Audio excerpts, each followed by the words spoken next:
Welcome to No Doubt Let's Go, where we dive deep with movers and shakers to uncover their unique and no doubt method, the secret sauce they use to embrace an agile mindset and actually get stuff done. This is Reggie Valentine, and this is the No Doubt Let's Go podcast. How do you feel about people who drive without their headlights on? That I have a hard hate for. I flicker my lights. I even have a problem with the Cyclops, where one of the headlights is broken. Yeah. Listen, you drive in Newark all the time, and you'd be lucky if the tail light works. I ask these questions because I'm driving a passenger last night in Newark. A lot of my ideas of where society is at come from my passengers. I can imagine that perspective. It's insane. Every class, race, nationality, everything you can imagine, once in a while will pass through my car. Yep. And I will be able to have a conversation with them. And I'm stopped in Newark at a light last night, nice cool breeze out. The window's partially cracked. Yeah. And you know, Newark has homeless people on almost every corner. They're walking up and down the street. And I will let you know that the woman in the back of my car was a woman. Well, there was a homeless person walking past the car. In my mind, I'm like, should I roll up the window? Do I want to be harassed? But this moment in time, I was like, it's a nice day out, and I really don't care. So he walks past my car. And the woman in the back says, aren't you afraid of the homeless people? You didn't roll up your window. I looked at her and I said, no, I'm not concerned at all. What are they going to do? Like, I figure if they ask me, I'll just ignore it, like for money, and I'll just ignore them.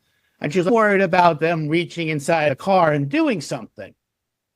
I said, you know, to be honest, I'm not really worried about them doing that. I'm not focused on people doing bad to me. I understand it's a possibility, but that's not where I want my mindset to be. I turn the corner and there's a car driving down the road with no headlights on. And I said to her, I'm more concerned about that guy driving without his headlights on than a homeless person reaching in the car. Then I realized her mindset is set by society. You don't want someone driving without headlights, but if you don't drive often or you just drive right past it, exactly. It's not really a big deal. A homeless person walking. Not my problem.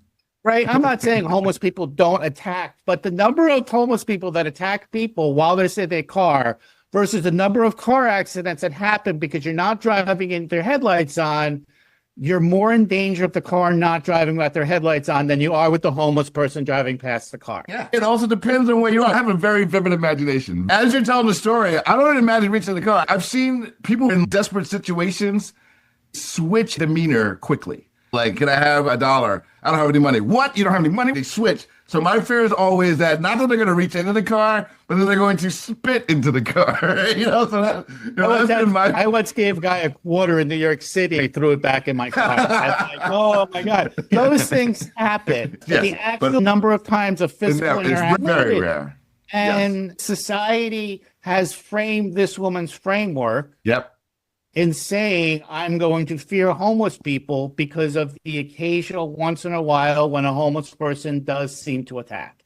And not the car driving around with headlights on that happens all the time, multiple times a day, creates more accidents, has more danger and more safety to your own personal health than that homeless person walking down the street. And so that's what I mean. Like, this woman is caught in her bubble, and her bubble says, I'm more comfortable if I avoid the homeless people because the homeless people are going to attack. Yes. And that is not truth. That is what society has placed on them. And that's become her truth. Agile. Must be Italian.